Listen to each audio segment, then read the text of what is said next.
Hello friends, जैसा कि आपने थंबनेल देखा है कि सैलरीड एम्प्लॉयज़ को अपनी आईटीआर फाइल करते समय किन चीज़ों का ध्यान रखना है जिससे उसे फ्यूचर में कोई नोटिस ना आए, उसकी रिटर्न टाइमली प्रोसेस हो सके। तो मैं एक बार फिर से सीए रोहित बिश्नोई और आज आपके लिए लाया हूं बहुत ही इंपॉर्टेंट वीडियो। दोस्तों, इस वीडियो को लास्ट तक ज़रूर देखिए क्योंकि हो सकता है आप अपनी रिटर्न जल्दबाजी में फाइल कर दें और आपको उसका बाद में नोटिस आए। तो मैं नहीं चाहता जो मेरे सब्सक्राइबर्स हैं या जो लोग मुझे जानते हैं कि उन्हें नोटिस आए। तो ये वीडियो लास्ट तक ज़रूर देखिए। तो दोस्तों, आइए स्टार्ट करते हैं आज की वीडियो। Let's start.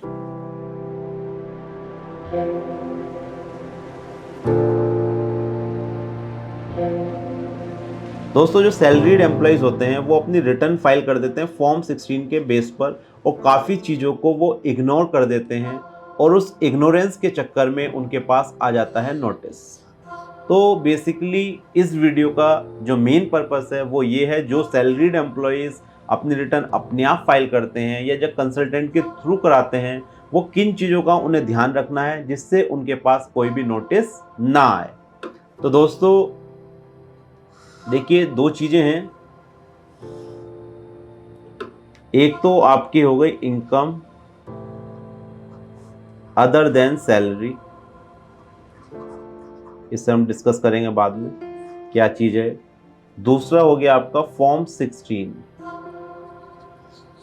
सब एम्प्लॉयर को फॉर्म 16 मिलता है। फॉर्म 16 में आपकी proper income, deductions, tax calculation, TDS, everything आते हैं। पार्ट ए होता है, पार्ट बी होता है, ठीक है। अब फॉर्म 16 आपका बनता कैसे है, थोड़ा उसे समझेंगे तो उसके बाद हम समझेंगे हम किन चीज़ों की गलती करते हैं। देखिए, फॉर्म 16 में आपकी सैलरी आपके एम्प्लॉयर के अकॉर्डिंग आती है, बट दो चीज़ें होती हैं। एक होता है आपके अलाउंसेस, एक होती है आपकी डिडक्शन। अलाउंसेस और डिडक्शंस के लिए एम्प्लॉयर आपसे डिक्लेरेशन मांगता है। हर एक कंपनी में टाइम अलग होगा, बहुत से दिसंबर में लेते हैं, बहुत से जल्दी ले लेते हैं, एक बार मार्च में दोबारा से ले लेते हैं। तो हर एक कंपनी का टाइम जो हो सकता है वो अलग अलग हो सकता है। अब इस डिक्लेरेशन में आप लोग क्या करते हैं, आप अपनी डिडक्शंस बताते हैं कि भाई एटीसी की जो मेरी डिडक्शन है 80,000 है। बहुत से एम्प्लॉयर हो सकता है आपसे एविडेंस भी लेते हो, विद प्रूफ लेते हो कि भाई आपकी कितनी डिडक्शन है। बट काफ़ी बार ऐसा होता है दिसंबर में वो आपसे डिक्लेरेशन ले लेते हैं कि आपने कहा कि हम मार्च तक इतना इन्वेस्टमेंट कर देंगे। तो फॉर्म 16 में आपने जितना डिक्लेयर करा है, अलाउंसेस के लिए आपने एचआरए के लिए पैन नंबर दे दिया है लैंडलॉर्ड का, और रेंट की स्लिप दे दी है कि कितना आपका रेंट है। इसके बेस पर आपका फॉर्म 16 जो है वो तैयार हो गया है। फॉर्म 16 में कुछ तो एम्प्लॉयर ने डाटा दिया, कुछ डाटा आपने दिया, उसके बेस पर उन्होंने टैक्स कैलकुलेट करा और आपको फॉर्म 16 अवेलेबल करा दिया है। अब देखिए मेन चीज दिक्कत क्या स्टार्ट होती है। आपके जो फॉर्म 16 में डाटा है वो आपका एक तरह से गवर्नमेंट मान रही कि एम्प्लॉयर ने वेरीफाई कर दिया है, एम्प्लॉयर ने वेरीफाई कर दिया है और आपने उसके बेस पर रिटर्न फाइल कर दिया, आपकी रिटर्न प्रोसेस हो गई है। बट काफ़ी एम्प्लॉयज़ कर क्या रहे हैं, वो अपना एक्सेस रिफंड क्लेम कर रहे हैं। मैं ये नहीं कह रहा सब लोग कर रहे हैं, कुछ लोग। तो गवर्नमेंट यहाँ पर थोड़ी ज़्यादा स्ट्रिक्ट हो गई है। अब आपको इसका मतलब क्या है, फॉर एग्जाम्पल आपके फॉर्म 16 के हिसाब से जो टीडीएस कटा हुआ है उतना ही आपका टैक्स बन रहा था, ये दोनों चीज़ें बराबर है। बट आपने जो आईटीआर फाइल करी, आपका रिफंड कैलकुलेट हो गया। अब वो कैसे होता है उस चीज़ को मैं बता देता हूँ क्या हो रहा है। फॉर एग्जाम्पल आपने डिक्लेरेशन में एटीसी 80,000 दी थी, बट जब आपने आईटीआर फाइल करते हैं, आपने अपने पेपर चेक करे तो आपको पता चला भाई मेरी जो डिडक्शन थी वो 80,000 नहीं थी, 70,000 और है इसमें। तो आपने अपनी आईटीआर में एटीसी में दिखा दिया है 1.5 लाख और आपका रिफंड कैलकुलेट हो गया है। तो गवर्नमेंट ये ऑब्जर्व कर रही है जितने भी एम्प्लॉयज़ के केसेस हैं वो उनका टीडीएस बराबर कट रहा है, बट जब वो अपनी आईटीआर फाइल करते हैं तो रिफंड के बहुत ज़्यादा क्लेम आ रहे हैं। तो दोस्तों, आपको इस चीज़ के लिए क्या करना है वो मैं आपको बताना चाह रहा हूँ जिससे आपके नोटिस ना आए। तो देखिए, अगर आप 70,000 रुपये आपके वाकई ही रह जाते हैं तो आपके पास इसका डॉक्यूमेंट्री एविडेंस होना चाहिए।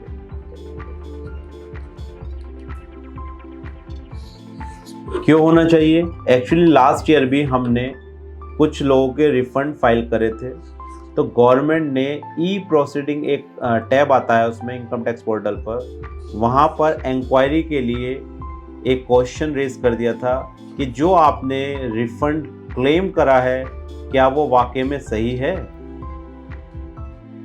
जो आपने रिफंड क्लेम करा है क्या आप उससे एग्री करते हैं? तो इसमें यस और नो करने के बाद आपकी रिटर्न प्रोसेस हो गई थी।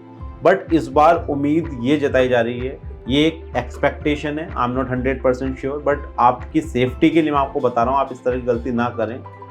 इस बार हो सकता है इनकम टैक्स इस क्वेश्चन के साथ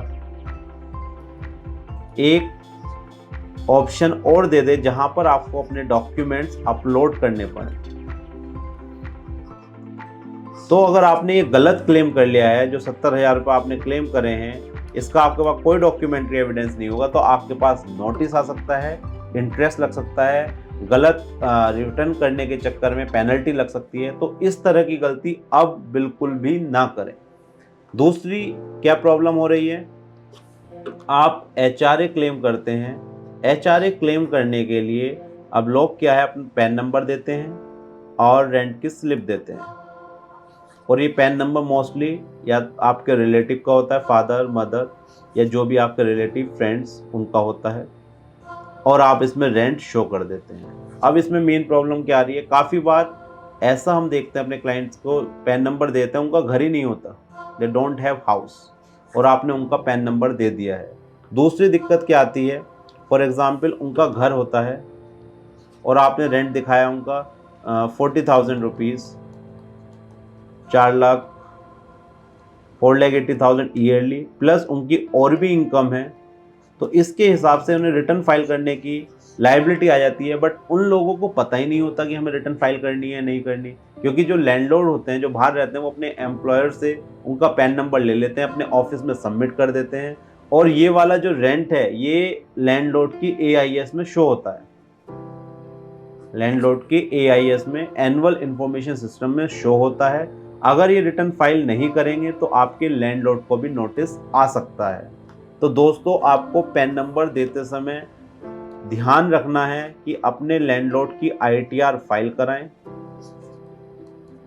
या उन्हें बताएं कि आपका इतना रेंट शो हो रहा है। दूसरा, अगर आप किसी रिलेटिव का देते हैं तो वो भी आगे से कोशिश ये करें ना दें, जो आपका एक्चुअल पैन नंबर है वो ही दें और उसकी रिटर्न फाइल कराएं। रिटर्न फाइल कराने से क्या होगा, आपका क्रॉस टैली हो जाएगा, इनकम टैक्स में जो रेंट आ रहा है उसकी रिटर्न चली गई है, वही आपने अपना HRA क्लेम कर लिया है, तो आपको कोई भी प्रॉब्लम नहीं आएगी।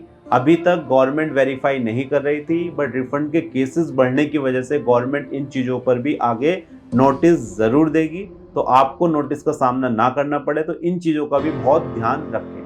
अब आता लास्ट बहुत ही इंपॉर्टेंट पॉइंट दोस्तों, जो हम सब इग्नोर कर रहे हैं बहुत दिनों से, ये है आपका इनकम अदर देन सैलरी। देखिए, सैलरी की इनकम आपकी फॉर्म 16 में आ गई है, TDS कट चुका है, तो काफ़ी लोग ये सोचते हैं कि हमारा सैलरी पर TDS कट चुका है, अब हमें टैक्स की कोई देनदारी नहीं रही, हम फ्री हो गए हैं। तो ऐसा बिल्कुल भी नहीं है। आपकी अगर सैलरी के अलावा कोई भी इनकम है, चाहे आपने कोई बिजनेस कर रखा हो या आप शेयर्स में ट्रेड करते हो, आपकी रेंटल इनकम आ रही हो, या आपने FD या कोई इन्वेस्टमेंट, उससे कोई भी इनकम आ रही हो, तो वो आपको दिखानी ज़रूर है। इसका मतलब जो इनकम टैक्स रिटर्न फाइल होती है वो कहता है आप अपनी ग्रॉस टोटल इनकम दिखाइए। इनकम टैक्स रिटर्न का मतलब ये नहीं है कि आप फॉर्म 16 के बेस पर अपनी रिटर्न फाइल कर दें। इसमें जितनी भी इनकम आपकी आ रही हैं वो सारी इनकम शो करें, उस पर जितना टैक्स बन रहा है टैक्स कैलकुलेट करें, जो TDS कट गया वो एडजस्ट हो जाएगा, जो बचेगा वो आपको पे करना है, तो ही माना जाएगा कि आप अपनी लायबिलिटी से पूरी तरह फ्री हो गए, अदरवाइज आपको लायबिल माना जाएगा। आपकी देखिए सैलरी से इनकम है, प्रॉफिट बिजनेस भी आप कर रहे हैं, साथ में कैपिटल गेन से आपने शेयर्स में ट्रेड करते हैं, या आपकी कोई और इनकम इंटरेस्ट वगैरह से इनकम है, तो इन सब का टोटल करके इस पर टैक्स कैलकुलेट होता है, और जो भी आपका TDS कटा हुआ है वो लेस हो जाता है। इसके बाद जो बैलेंस टैक्स बचता है वो आपको देना पड़ता है। अब देखिए लोग क्या कर रहे हैं, इवन अपना सेविंग बैंक का इंटरेस्ट भी नहीं दिखा रहे हैं। ये अंडरस्टूड है कि जब आपकी सैलरी आ रही है सेविंग अकाउंट में पड़ी रहती है तो उस पर कुछ ना कुछ इंटरेस्ट आ रहा होगा, बट लोग सोचते हैं कि 10,000 रुपये की तो छूट मिलती है, डिडक्शन मिलती है, तो हमें दिखाने की जरूरत नहीं, बट उसे दिखाना चाहिए और नीचे उसकी डिडक्शन क्लेम करनी चाहिए। तो आजकल आप देख रहे हैं AIS में शेयर्स का भी आ रहा है, क्योंकि हर कोई आदमी SIP करता है, उन्हें डिविडेंड मिलता है, डिविडेंड की इनकम आती है, उसे शो नहीं करता। तो अगर आपकी कोई भी इनकम आ रही है, अपने बैंक स्टेटमेंट को ज़रूर देखिए, AIS को देखिए, 26AS को देखिए, इसमें आपकी सारी इनकम मिल जाएगी। उसके बाद अपनी रिटर्न फाइल कराइए। और अगर आपको नॉलेज नहीं है किसी चीज़ की तो प्रॉपर कंसल्टेंट से अपनी रिटर्न फाइल कराइए, क्योंकि अगर आप एक फ़ीस पे करते हैं तो एटलीस्ट आपकी रिटर्न जो है सही फाइल हो रही है, क्योंकि इनकम टैक्स का नोटिस आने वाले 8 ईयर्स में आपके पास कभी भी आ सकता है। अभी गवर्नमेंट सैलरीड एम्प्लॉयज़ की स्क्रूटनी नहीं कर रही है, बट आई होप फ्यूचर में सैलरीड एम्प्लॉयज़ जो एक्सेस रिफंड क्लेम कर रहे हैं उनकी स्क्रूटनी हो सकती है। तो उससे बचने के लिए आपको ये स्टेप आज ही लेना होगा और अपनी रिटर्न ही जल्दबाजी में बिल्कुल फाइल ना करें। बहुत से लोग होते हैं अपने फॉर्म 16 लिया, एकदम रिटर्न फाइल कर दी और बाद में देखते हैं कि अरे यार मेरे तो ये भी छूट गया, ये भी छूट गया, फिर टाइम निकल जाता है। तो दोस्तों अगर आपकी कोई भी इनकम है उसे अपनी इनकम टैक्स रिटर्न में शो करें, टैक्स इवेजन बिल्कुल ना करें। अगर आपको इनकम अपनी शो नहीं कर रहे हैं तो इसे माना जाएगा आपने टैक्स की चोरी करी है और आप पर 84% तक पेनल्टी लग सकती है और टैक्स इंटरेस्ट अलग से एप्लीकेबल होगा। तो आपकी ये जो वीडियो मैंने बनाई है, काफ़ी लोग इस तरह की गलती कर रहे हैं, काफ़ी लोग मेरे से फ़ोन करके स्पेशली पूछ रहे हैं कि सर हम क्या करें। तो मैंने स्पेशली एक वीडियो बनाई है जो सैलरीड एम्प्लॉयज़, काफ़ी लोग अपनी रिटर्न अपने आप फाइल करते हैं, तो आप अपनी रिटर्न फाइल करने से पहले प्रॉपर नॉलेज लें और देखें कि हमारी कहाँ कहाँ से इनकम आ रही है। अपने अलाउंस डिडक्शंस अगर हम एक्स्ट्रा क्लेम कर रहे हैं फॉर्म 16 से, उसके हमारे पास प्रॉपर एविडेंस है या नहीं। अगर एविडेंस है तो ही हमें उसे क्लेम करना है, अदरवाइज हमें उसे क्लेम नहीं करना है। तो दोस्तों ये एक छोटी सी वीडियो थी। I think it is very very important for salaried employees, क्योंकि सैलरीड एम्प्लॉयज़ का बड़ा इंपॉर्टेंट रोल होता है इनकम टैक्स में। काफ़ी सालों से ऐसा चल रहा था कि वो अपनी रिटर्न ऐसी फाइल कर रहे थे, कोई नोटिस नहीं आ रहा था, बट फ्यूचर में नोटिस आ सकते हैं। तो आपको इस वीडियो की हेल्प से जो भी चीज़ें मिली हैं उन्हें यूज़ करिए अपनी रिटर्न फाइल करते समय। और अगर आपको रिटर्न फाइल करने में परेशानी आ रही है तो आप हमारी हेल्प ले सकते हैं, अपने डॉक्यूमेंट्स हमें व्हाट्सअप कर सकते हैं, हम आपकी रिटर्न फाइल करने में ज़रूर हेल्प करेंगे। तो दोस्तों ये थी एक छोटी सी वीडियो, आई थिंक आपको अच्छी लगी होगी। और आपने अगर हमारा चैनल सब्सक्राइब नहीं करा है, हमारे चैनल को सब्सक्राइब जरूर करिए, बेल आइकन दबाइए सबसे पहले नोटिफिकेशन लेने के लिए। Thank you for watching this video. हम मिलेंगे नेक्स्ट वीडियो में और इस तरह की वीडियो आपको मिलती रहेंगी। Thank you once again, bye bye, नमस्कार।